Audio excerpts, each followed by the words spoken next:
Hi. For this week, I have a story. It's a cautionary tale. It's actually something that happened today. Um, in investigating a potential adversary of one of our clients on a trademark matter, we looked into the trademark that might be or could be asserted perhaps, or that we want to attack, and really they're holding up our client's registration. And so we looked into it. We're looking at petitioning to cancel the mark. And in looking into their trademark registration, what we discovered is that the renewal that was done several years ago was done by some kind of a fly-by-night company. It doesn't look like a law firm. It's certainly nothing I've heard of, but it looks like one of those, inexpensive trademark mill type of things where you don't really talk to a lawyer. And what we discovered is that the specimen of use that was used to renew the trademark was really terrible.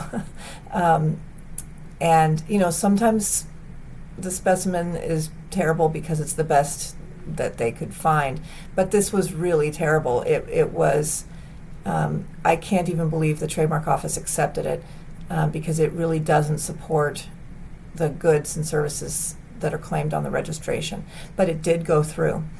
And as a result, what I realized, and the reason I wanted to record this, is because this is someone who they have invested in this trademark. They're, I believe, venture backed. They're putting a lot of money into building a business based on this trademark, and they did not do an adequate job of renewing the trademark, and as a result, their trademark is likely to get canceled.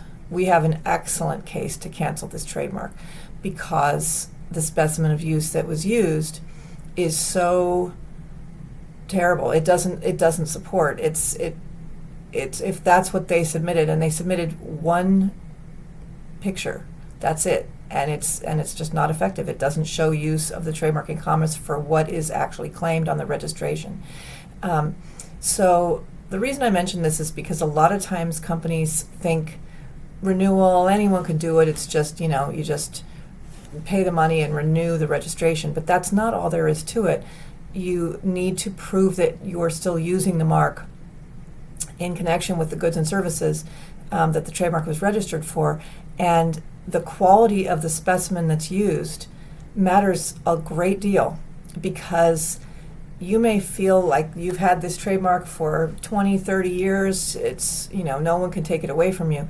But if your trademark specimen that was submitted with your renewal is as bad as this one, not only is it likely to get rejected, but worse, if it doesn't get rejected, you think you're safe, but you're not. And anyone that's looking into your trademark for whatever reason, maybe you're just getting ready to sue them and you've sent a cease and desist. This is the first thing we do, is we look at the trademark being asserted and we see if we can poke holes in it.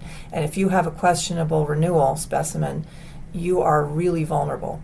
So please, trademark renewals, the value of trademarks, really consider the value of your trademark before you decide that you want to go to the cheapest possible place to renew it. Wherever you go, make sure you're talking to a lawyer who actually knows about trademarks and who actually cares enough to have a conversation with you about what you're currently doing and what you're trying to protect. And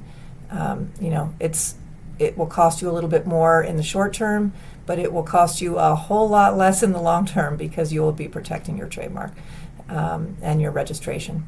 Anyway, Catherine Cavella, IP Works Law. I hope that was helpful.